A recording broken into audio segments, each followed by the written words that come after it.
મિત્રો વિડીયોને અંત સુધી જરૂર જોજો. વિડીયોને જોયા પછી તમે રડી પડશો. મારું નામ અંજલિ છે. હું અમદાવાદમાં રહું છું અને મારી ઉંમર 24 વર્ષની છે. મારો પતિ કામથી બીજા શહેરમાં જતો હતો ત્યારે તેને મને કીધું હતું કે મારા નાના ભાઈનું ધ્યાન રાખજે. તે હજુ 12 વર્ષનો જ છે એટલે હું માની ગઈ હતી અને હું રોજ તેને શાળાએ લેવા મૂકવા જતી. તે રાતે મારા જ રૂમમાં સૂતો હતો. પણ જ્યારે હું તેની શાળાના માસ્તરને મળી તો મારા હોશ ઉડી ગયા, કારણ કે તે મારો જૂનો પ્રેમી હતો. પણ હું ઘરે પાછી આવી ગઈ હતી. પણ આ વાત મારા દિયરને ખબર પડી ગઈ હતી અને તે મને વારે વારે બ્લેકમેલ કરતો હતો અને કહેતો હતો કે હું ભાઈને કહી દઈશ જો તમે મારી એક શરતો પૂરી નહીં કરો તો. મને તો એમ હતું કે તે મારી પાસે પૈસા માંગશે, પણ તેણે તો મારું શરીર માંગ્યું. તે સાંભળીને મારા હોશ ઉડી ગયા. મારા લગ્નને હજી 4 મહિના જ થયા હતા. હું દેખાવમાં બહુ સુંદર હતી. મારી સુંદરતાના આખા ગામમાં વખાણ થતા હતા. મારે હજી આગળ ભણવું હતું. પણ અમારા ઘરમાં બહુ ગરીબાઈ હતી. આના કારણે ઘરમાં બહુ ઝઘડા થતા હતા. મેં મારા પપ્પાને કીધું કે હું પણ નોકરી કરવા લાગુ જેથી કરીને તમને થોડો ટેકો મળે. પણ મને મારા પપ્પાએ સીધી ના જ પાડી દીધી. મારા મા બાપને મારું બહુ ટેન્શન હતું એટલે તેને જલ્દી મારા લગ્ન કરાવી દીધા. તેમ છતાં મારી જિંદગી બહુ સારી રીતે પસાર થઈ રહી હતી. મારા ઘરમાં બસ અમે 3 લોકો જ રહેતા હતા. એક હું, મારો પતિ અને મારો દિયર. બસ આટલા જ રહેતા હતા. પણ એકવાર મારા પતિને કામથી બહાર જવાનું થયું તો તેને મને કીધું કે તારે મારા ભાઈનું ધ્યાન રાખવું પડશે.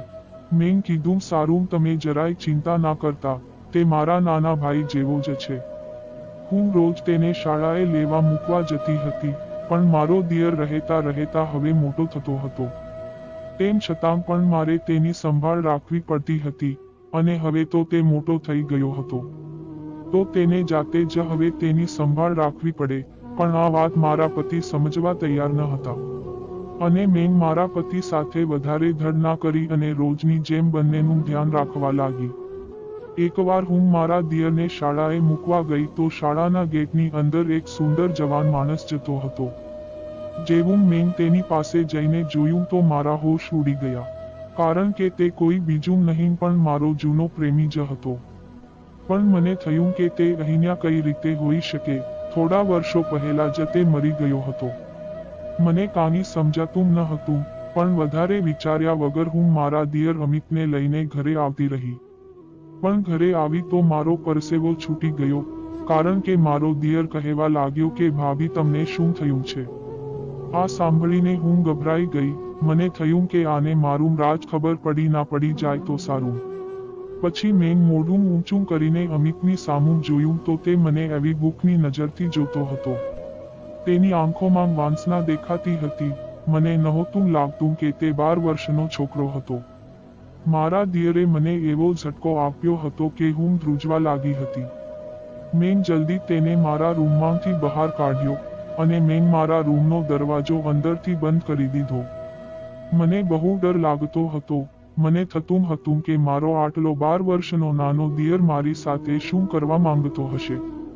હવે મારા દિયરથી મને ડર લાગતો હતો, પણ તેમ છતાં મેં મારી જાતને થોડી સંભાળી અને રૂમમાંથી બહાર આવી.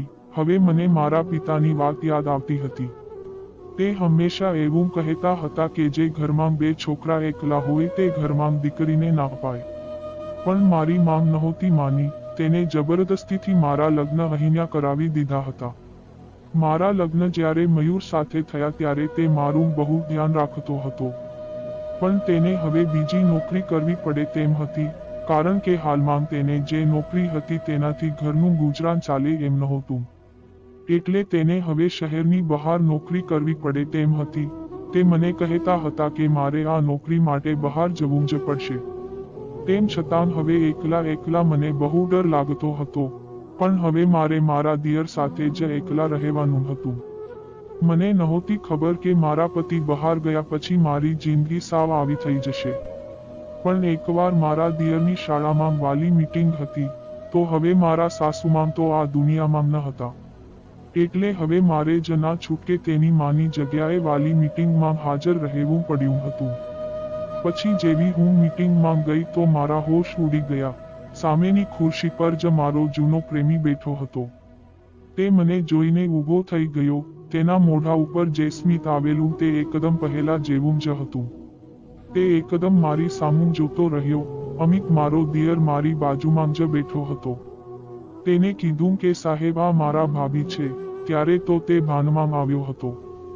બાકી તે મને જ ઘૂરતો હતો. પણ મને થયું કે આ વાત મારા દિયરને લગભગ ખબર પડી ગઈ હશે. પણ તેને તો તેના સાહેબ સાથે મારો પરિચય કરાવ્યો. પણ હું પાછી મારા જૂના પ્રેમીમાં ખોવાઈ ગઈ હતી. મને થયું કે આ પાછું મારી સાથે શું થઈ રહ્યું છે. પછી મેં મારા દિયરને કીધું કે હવે ચાલ ઘરે. મારે બહુ કામ છે. તેનો સાહેબ મતલબ મારો જૂનો પ્રેમી મને જ ઘૂરતો હતો. હું બહુ ગભરાતી હતી એટલે જલ્દી રિક્ષામાં અમિતને લઈને ઘરે આવતી રહી હતી. ઘરે આવીને અમિત મને કહેવા લાગ્યો કે ભાભી તમે મને કહો કે તે સર સાથે તમારે શું ચક્કર ચાલે છે. મેં કીધું કે કયું ચક્કર, આ તું શું વાત કરી રહ્યો છે? તને શરમ નથી આવતી? તે બોલ્યો કે હું મારા હર્ષ સરની વાત કરી રહ્યો છું. મેં કીધું કે ના, હું તેને ઓળખતી પણ નથી. આની પહેલા મેં તેને ક્યારેય જોયું પણ નથી. તો તું કેમ આવી વાત કરી રહ્યો છે? હું તારી ભાભી થાવ છું. જરાક તો શરમ કર. તો તેને મને કીધું કે અરે ભાભી તમે કેમ ચિંતામાં આવી ગયા? હું તો બસ એમ જ કહું છું. મેં કીધું કે હું તમારા ભાઈના લીધે જ ચિંતામાં છું. મને તેની બહુ યાદ આવે છે. તો મારો દિયર બોલ્યો કે મારો ભાઈ અત્યારે અહીંયા નથી. પણ આ સર તો અહીંયા જ છે. મને લાગ્યું કે મારો દિયર આવું એટલા માટે બોલતો હશે કે તેને હવે બધી વાતની ખબર પડી ગઈ છે. મારો દિયર હવે મારી ઉપર ચડી બેસતો હતો. તે મને કહેવા લાગ્યો કે ભાભી તમે તો મને પહેલા બહુ ભોળા લાગતા હતા. પણ તમારી હરકતો મને અત્યારે ખબર પડી છે. રહેતા રહેતા તમારા કાંડ બધા બહાર આવતા જાય છે. મેં મારા દિયરને કીધું કે હું તને હવે પગે લાગું છું કે કોઈને આ વાત ના કરતો. તો તેને કીધું કે સારું, હું કોઈને આ વાત નહીં કરું. પણ તેના બદલામાં તમારે મારી એક શરત પૂરી કરવી પડશે. આ સાંભળીને હું બહુ ડરી ગઈ હતી અને હું સાવ બંધાઈ ગઈ હતી. મારો દિયર જેમ જેમ નચાવે તેમ મારે નાચવું પડતું હતું. મેં તેને હા પાડી કે સારું હું તારી શરતો માનીશ. મને તારી શરતો મંજૂર છે. મને તો મનમાં એમ થતું હતું કે તે મારી પાસે વળી પૈસા માંગશે. અથવા તો કંઈક એવું વસ્તુ માંગશે. એટલે મેં તેને કીધું કે સારું, તું જે માંગીશ તે હું તને આપીશ. પણ તું આ મારું રાજ કોઈને ના બતાવતો. તો તે મને કહેવા લાગ્યો કે સારું હું કોઈને નહીં કહું. પણ મારી શરત હું તમને પરમ દિવસે જ કહીશ. અત્યારે નહીં કહી શકું. આટલું બોલીને તે બહાર જતો રહ્યો. આખી રાત મને આ જ વાતનું ટેન્શન હતું કે હવે આગળ શું થશે. પછી સવાર થયું તો મયુરનો ફોન આવ્યો. એટલે અચાનક હું ડરી ગઈ હતી. મને થયું કે અમિતે મયુરને મારું રાજ કહી દીધું હશે. એટલે મેં તેનો ફોન ના ઉપાડ્યો. ત્યાં અચાનક અમિત આવ્યો. તેને કીધું કે ભાભી શરતો હું તમને પરમ દિવસે જ કહીશ. અત્યારે નહીં જ કહી શકું. એટલે તમે જઈને સૂઈ જાઓ. વધારે ટેન્શન ના લો. ભાઈ 2-3 દિવસમાં આવી જશે. પછી હું મારા રૂમમાં જઈને સૂઈ ગઈ. મને રાતભર ચિંતા થતી હતી. અડધી રાત થઈ તો મને લાગ્યું કે મારા રૂમની બાજુમાં કોઈનો અવાજ આવતો હોય. મેં મારા દિયરના રૂમના દરવાજામાંથી જોયું તો મારા પગ નીચેથી જમીન સરકી ગઈ. કારણ કે મારો દિયર તો એક સ્ત્રી સાથે ચોંટીને બેઠો હતો. તે સાવ મારા દિયરની નજીક બેઠી હતી. તે બંને કંઈક ધીરે ધીરે વાતો કરી રહ્યા હતા. મને થયું કે જઈને હું તરત મારા દિયરને એક ઝાપટ ચોંટાડી દઉં. પણ મને થયું કે કંઈક બીજું ઊભું ના થાય. એના કરતાં એ બંનેને મેં એમ જ વાત કરવા દીધા. તેમ છતાં આ રાત એમ જ વીતી ગઈ. હવે કાલે અમિતને શાળામાં રજા હતી. સવારે જ્યારે હું જાગી તો અમિત કહેવા લાગ્યો કે ભાભી તમે આખી રાત સૂતા નથી લાગતા. મેં કીધું કે તું પહેલા નાસ્તો કરી લે, પછી વાત કરજે. પણ તે અચાનક મને કહેવા લાગ્યો કે ભાભી તમે બહુ ટેન્શન ના લો. હું બસ એક શરત ઉપર જ ભાઈને વાત નહીં કરું. પછી મારા દિયર અમિતે મને જે શરત કીધી તે સાંભળીને મારા રૂવાડા ઊભા થઈ ગયા. મારી આંખમાંથી આંસુ વહેતા હતા. હું લગાતાર તેની સામું જોવા લાગી. મેં તેને કીધું કે તને ખબર પડે છે કે તું શું બોલી રહ્યો છે? આટલી નાની ઉંમરમાં આવી વાત કરે છે. તો મારો દિયર મને કહેવા લાગ્યો કે હું એ જ વાત કરી રહ્યો છું કે જે તમે સાંભળી રહ્યા છો. જો તમે મારી વાત ના સાંભળી તો આના જવાબદાર તમે જ રહેશો. હવે મારા દિયરે મને સૂડી વચ્ચે સોપારી કરી નાખી હતી. મારા આગળ કૂવો અને પાછળ ખાઈ હતી. મને સમજાતું નહોતું કે હું કેમાં પડું. હું ભગવાનની પ્રાર્થના કરવા લાગી કે હે ભગવાન, મારી મદદ કરો.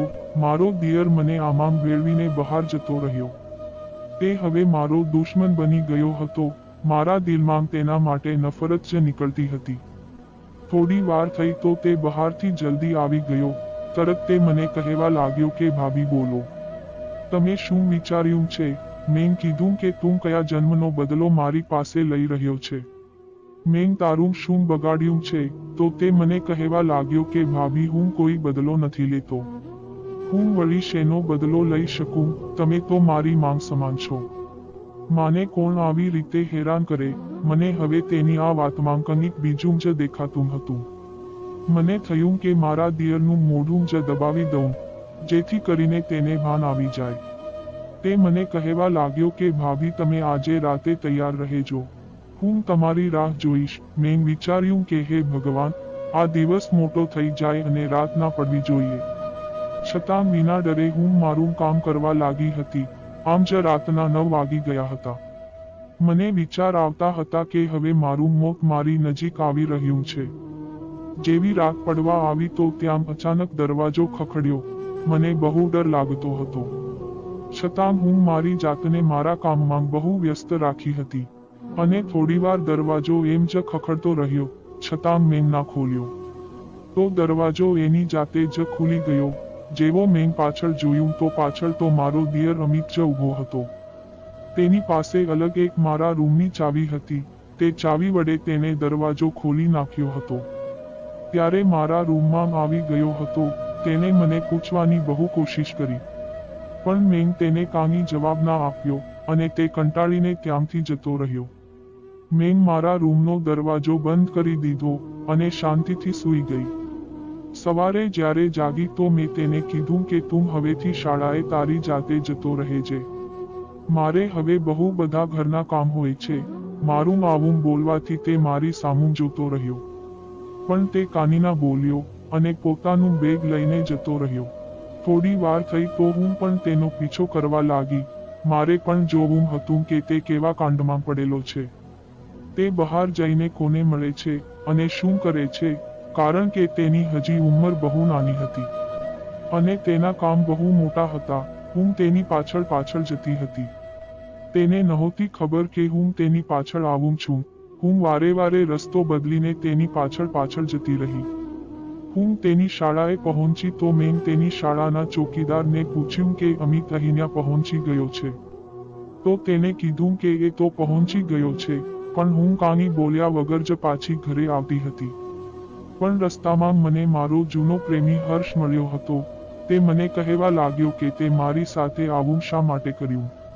પહેલા તો મેં તેને જવાબ ન આપ્યો અને આગળ જવા લાગી. પણ તે મારું પીછો છોડવાનું નામ નહોતો લેતો. પછી આગળ જતા મેં તેને એક જગ્યાએ ઊભો રાખ્યો અને મેં તેને કીધું કે તને શું લાગે છે, હું પાછી તારામાં મોહી જઈશ એમ? તો તું ખોટું વિચારે છે. તને આટલો બધો પ્રેમ હતો તો તે દિવસે ગાયબ કેમ થઈ ગયો હતો? અને અત્યારે હવે હું મારા ઘરમાં ખુશ છું તો તું મને ફસાવામાં આવ્યો છે. એ વસ્તુ ભૂલી જજે કે હું પાછી તારામાં મોહી જઈશ. તેને આટલું બોલીને હું જલ્દી મારા ઘરે પાછી આવી ગઈ હતી. જેવી હું ઘરે પહોંચી તો ઘરે તાળું ન હતું અને ઘર આખું ખુલ્લું હતું. ઘરની અંદર જઈને મેં જોયું તો મારો પતિ મયુર આવી ગયો હતો, કે જે શહેરની બહાર નોકરી કરવા ગયો હતો, પણ પહેલાની જેમ તેના મોઢા પર સ્મિત ન હતું. તેમ છતાં મારાથી રહેવાયું નહીં તો હું તેને જઈને ભેટી પડી. પણ તે મને એક બાજુ કરીને પોતે રૂમમાં જતો રહ્યો. હું તેનો આવો વ્યવહાર જોઈને બહુ દુઃખી થઈ હતી. પણ મને એ વાતનો ડર હતો કે મારા દિયર અમિતે તેને મારી હકીકત ના જણાવી હોય તો સારું. તે જ્યારે નાહી ધોઈને બહાર આવ્યો તો મેં કીધું કે નાસ્તો કરી લો. તો તેને મને કીધું કે ના, હું નાસ્તો કરીને જ આવ્યો છું. મેં તેને પૂછ્યું કે મયુર, તમને શું થયું છે? તમે કેમ આવી વાત કરો છો મારી સાથે? તો તેને કીધું કે હજી કાંઈ નથી થયું, પણ મોટો ભવાડો થવાનો છે. તું જા જલસા કર. આ સાંભળીને હું રડવા લાગી. જ્યારે મારો દિયર અમિત ઘરે આવ્યો ત્યારે મયુરનો મૂડ એકદમ સારું થઈ ગયું હતું. તે બંને હસીને વાતો કરતા હતા. મને હવે થતું હતું કે હે ભગવાન, મહેરબાની કરીને મારા આ જૂના પ્રેમથી મારો પીછો છોડાવો, એટલે હું શાંતિથી જીવી શકું. હવે મારી અંદર મારા દિયરને લઈને બહુ નફરત પેદા થતી હતી, કારણ કે આ બધો બખેડો તેને જ ઊભો કર્યો હતો. મારો પતિ મયુર મને કહેવા લાગ્યો કે અત્યારે અહીંયા આવ્યો છું તો તારે તારા પિયરમાં જવું હોય તો જતી રહે. તો મેં તેને ના પાડી હતી, પણ ભગવાનને કંઈક બીજું જ મંજૂર હતું. બપોર પછી મારા ઘરેથી ફોન આવ્યો કે નાના ભાભીની તબિયત ખરાબ છે, તો મારે ત્યાં જવું પડશે. એટલે મારો પતિ મયુર મને મારા પિયરે મૂકીને જતો રહ્યો. તે અંદર ના આવ્યો. પછી હું જેવી મારા ઘરની અંદર ગઈ તો મારા પગ નીચેથી જમીન સરકી ગઈ, કારણ કે ત્યાં સામે તો મારો જૂનો પ્રેમી હર્ષ બેઠો હતો. પણ તેને મને નહોતી જોઈ, એટલે હું સીધી દોડીને ભાભીના રૂમમાં જતી રહી હતી. રૂમમાં ગઈ તો મારા ભાભી એમ જ ખુશ બેઠા હતા. મેં તેને કીધું કે તમે તો બીમાર હતા ને, તમને કાંઈ નથી થયું તો તમે મને અહીંયા શા માટે બોલાવી? તો તે મને કહેવા લાગ્યા કે બહાર જે આદમી બેઠો છે ને, તે મારી બહેનને જોવા આવ્યો છે. મેં તેને સીધો અહીંયા આટલા માટે બોલાવ્યો છે કે તારા ભાઈ તેને સરખી રીતે મળીને વાત કરી શકે એટલે. હું ભાભીની વાત સાંભળીને સાવ ચોંકી ગઈ હતી. તે મારી સામે જૂઠું કેમ બોલ્યા હતા? હું ભાભીથી સાવ રિસાઈ ગઈ હતી. પછી ભાઈએ કીધું કે ચાલો આપણે બધા સાથે ખાઈ લઈએ. એટલે ના છૂટકે મારે હર્ષની નજરમાં આવવું પડ્યું. તે નકરું મને જ ઘૂરતો હતો. હવે ખાવાનું ખાતા ખાતા ત્યાં અચાનક મારો દિયર અને મારો પતિ ત્યાં આવીને કહેવા લાગ્યા કે વાહ, અહીંયા તો પાર્ટી ચાલતી લાગે. ત્યાં હર્ષ ઊભો થઈને બહાર જતો રહ્યો. મારો પતિ મયુર અને અમારો દિયર બંને અમારી સાથે જમવા બેસી ગયા હતા. મને આ બધું કંઈ સમજાતું ન હતું કે આ શું થઈ રહ્યું છે. પછી મારો પતિ મને કહીને ગયો કે હજી તું અહીંયા રોકાજે. એટલે અહીંયા રહીને ભાભી સાથે હું ખરીદી કરવામાં જ રહેતી હતી. પણ મને શું ખબર હતી કે ત્યાં પણ મારો પ્રેમ આવી જશે. મારી ભાભી તો બસ હર્ષના જ વખાણ કરતી રહેતી. ખરીદી કરતા હતા ત્યારે પણ હર્ષ મારી પાછળ જ મારો પીછો કરતો હતો. મેં તેને કીધું કે તારે મારું શું કામ છે? તો તે મને કહેવા લાગ્યો કે તું કેમ હેરાન થઈ રહી છે આ ઘરમાં? તે મારી ચિંતા કરતો હતો. થોડીવારમાં ભાભી દુકાનમાંથી બહાર આવી ગયા હતા. તે મને પૂછવા લાગ્યા કે તમે કેમ રડો છો? તો મેં તેને કીધું કે મને મમ્મી પપ્પાની યાદ આવે છે. તો તેને મને ગળે લગાડીને શાંત કરી. પછી જ્યારે અમે ઘરે આવ્યા તો મારો પતિ ઊંચા અવાજથી મારા ભાઈ સાથે વાત કરતો હતો. તે કહેતો હતો કે તારી બેન એક ફાલતુ છોકરી છે જે બહાર ગમે તેવા છોકરાને મળ્યા કરતી હોય છે. તો મારા ભાઈથી આ વાત સહન ના થઈ તો તે મને પૂછવા લાગ્યો કે આ બધું શું છે? તો મયુર કહેવા લાગ્યો કે એ શું બોલવાની, મારી જ ભૂલ છે કે આને મેં મારા ઘરમાં જગ્યા આપી. અને મારી બીજી ભૂલ એ છે કે મેં આની સાથે લગ્ન કર્યા. મારાથી રહેવાયું નહીં તો મેં મારા ભાઈને કીધું કે ભાઈ, પહેલા તમે અમિતને અને હર્ષને અહીંયા બોલાવી લો. એટલે ભાઈએ તે બંનેને અહીંયા બોલાવી લીધા. જેવો હર્ષ આવ્યો તો મારા પતિ મયુરે તેને ગળે લગાવી લીધો. તે બંનેની આંખમાં આંસુ આવ્યા હતા. મારો પતિ મયુર બોલ્યો કે આ તો મારો ભાઈ છે, કે જે વર્ષો પહેલા ગુમ થયો હતો. આ સાંભળીને મારા હોશ ઉડી ગયા. તે બંનેને બધું યાદ આવવા લાગ્યું. જ્યારે તેની માનું મૃત્યુ થયું હતું ત્યારે તેને આર્મી જોઈન કરી હતી. આર્મીમાં તેની ટ્રેનિંગ પછી બોર્ડર પાસે જ તેનો તૈનાત કરેલો હતો. ત્યાં એલર્ટનું નિશાન હતું, પણ રાતના અંધારામાં એને ખબર ના રહી. એટલે તે બીજા દેશમાં જતો રહ્યો હતો અને બીજા પાકિસ્તાનીઓએ મને પકડી લીધો. એટલે ત્યાં મારે 5 વર્ષો એમ જ રહેવું પડ્યું હતું. એટલે મેં મારી ચેન જઈને મારા મિત્રને આપી દીધી. મેં તેને કીધું હતું કે આ ચેન મારા ઘરે મારા પપ્પાને આપી દેજે. પણ મારો મિત્ર મારા પહેલા જ શહીદ થઈ ગયો હતો. એટલે આ ખબર છાપામાં છપાઈ ગઈ હતી. અને આ ચેનનો ફોટો ઝૂમ કરેલો છાપામાં આવ્યો હતો, એટલે આ ખબર મારા ઘરે ખબર પડી ગઈ. આ જોઈને મારા કાકા બહુ ખુશ હતા. એ કહેવા લાગ્યા કે હવે બધી મિલકતો મારા ભાગમાં આવી જશે. એટલે હવે મારે તે બધા સામે આવવું મુશ્કેલ હતું. પણ મારા પિતા ખુદ તે બોર્ડર પાસે આવી ગયા હતા. તેને ખબર હતી કે હું હજી જીવતો છું. જ્યારે તે મારી પાસે આવ્યા તો હું તેને ઓળખી ગયો હતો. કારણ કે હું એમ જ જેલમાં રહ્યો હતો, તો ઓળખવા મુશ્કેલ થઈ જાય છે. પછી હું તેને મારી ઘરે લઈ ગયો હતો. આવી રીતે ભટકીને હું શહેરમાં આવી ગયો. ત્યાં આવીને મેં એક શાળામાં ભણાવવાનું શરૂ કરી દીધું હતું. ત્યાં મારી અમિત સાથે દોસ્તી થઈ ગઈ હતી.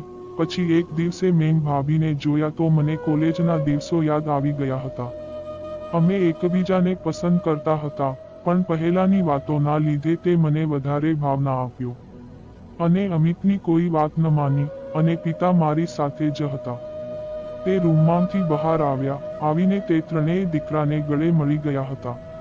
અમે બધા બહુ ખુશ હતા. અમિત પણ બહુ ખુશ હતો, કારણ કે તે સૌથી નાનો ભાઈ હતો, અને વધારે તેના મા બાપને યાદ કરતો હતો, કારણ કે આટલા વર્ષો પછી તેને તેના પિતા મળી ગયા હતા. પછી મયુરે બધા પાસે માફી માંગી લીધી, અને મેં પણ બધાને દિલથી માફ કરી દીધા હતા. મિત્રો, કહેવાય છે ને કે મા બાપ જે હોય છે, તે ક્યારેય પોતાના સંતાનથી દૂર નથી રહી શકતા, પણ છેવટે તો પોતાના સંતાનને માફ કરી જ દે છે. તો તમે પણ તમારા મા બાપને પ્રેમ કરતા હોવ તો વિડીયોને લાઈક કરી દેજો. ધન્યવાદ મિત્રો.